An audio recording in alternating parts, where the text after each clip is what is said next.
ايوه يا منبي، بيقول لك اولياء الامور زعلانين جدا على السوشيال ميديا. قال ايه؟ في اختراع يا سيدي اسمه سبلايز عند المدارس الخاصه اليومين دول، مضايقهم قوي الموضوع ده. والنبي يا منبي وانت جاي ابقى جيب لي 2 سبلايز للولد ابني. مش مهم 40,000 كوين، 50,000 بيتكوين، مش مهم، عندي شويه بيتكوين جوه، لما تيجي ابقى اغرف واديلك. شكرا يا منبي. بيقول لك اولياء الامور قايمين بحمله على السوشيال ميديا، متضايقين جدا من الكائنات الفضائيه اللي هبعت علينا، اللي هم اصحاب المدارس الخاصه.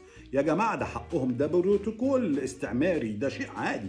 اي كائنات فضائيه لما بتنزل اي كوكب لازم تبيد الناس اللي موجوده عشان تستلم الكوكب على نظيف، وتبتدي هي بقى تشتغل بنفسها وتسقسق.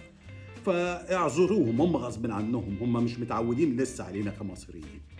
هو عموما انا ملاحظ حاجه، ان اصحاب المدارس بيتعاملوا مع المصريين على اساس ان هم كلهم ولاد اخت نجيب ساويرس او مناسبين ابو هشيمه. لا، احنا بنكح تراب يا مومبي، ما تتعاملش معانا بالمنظر ده لو سمحت. احنا زمان كنا بنجيب اللي هو الجلاد البني، وكل الناس تضرب الجلاد البني على كل الكشاكيل، ويا دوبك فرخ واحد جلاد ازرق والتاني احمر، الاحمر للغات والازرق للعلوم، وخلصت وجبرت على كده، و100 فل و14 والوان شمع والوان ميه وريشه الوان انتوا هتطلعوا لنا الواد عبده بيكاسو؟ لا مش كده.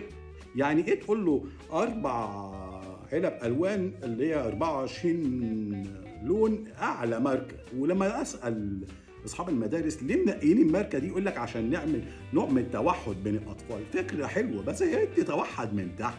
احنا كنا بنجيب اللي هو العلبه الفلوماستر العاديه ال6 الوان، واللي باباه شويتين ربنا غني بيجيب له ال 12 لون، وكنا بنحسده عليهم ونقول له يا ابن الذين يا غني، انا ابني مش هيدخل عليا وهو جايب مدرسه وهو راسم الموناليزا. يعني ايه تجيب ولي الامر وتمضيه على ايصالات امانه انه يسدد لك 150,000 جنيه تمن المنيو بتاع اكل الولد فطار وغدا، وبص الاقي كرواسو وباتيسوسو وباتيبان وباتيبان؟ عيب يا جماعه. لو ما ضربش على الصبح كده هو شقه ونص فول بالبيض مش هيقفلوا معاه لاخر اليوم.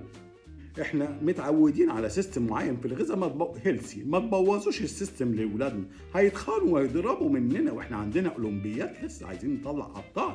برضه مش من الطبيعي انك تلزم اولياء الامور ان هو يجيب اللانش بوكس الاختراع العجيب بتاعكوا ده مع الشنطه والزمزميه موحده طقم على بعضيه. يا سلام، طب افرض انا عايز اجيب زمزميه ابن خالته وخلاص دخل الجامعه، ما اجيبها برضه، ايه المشكله؟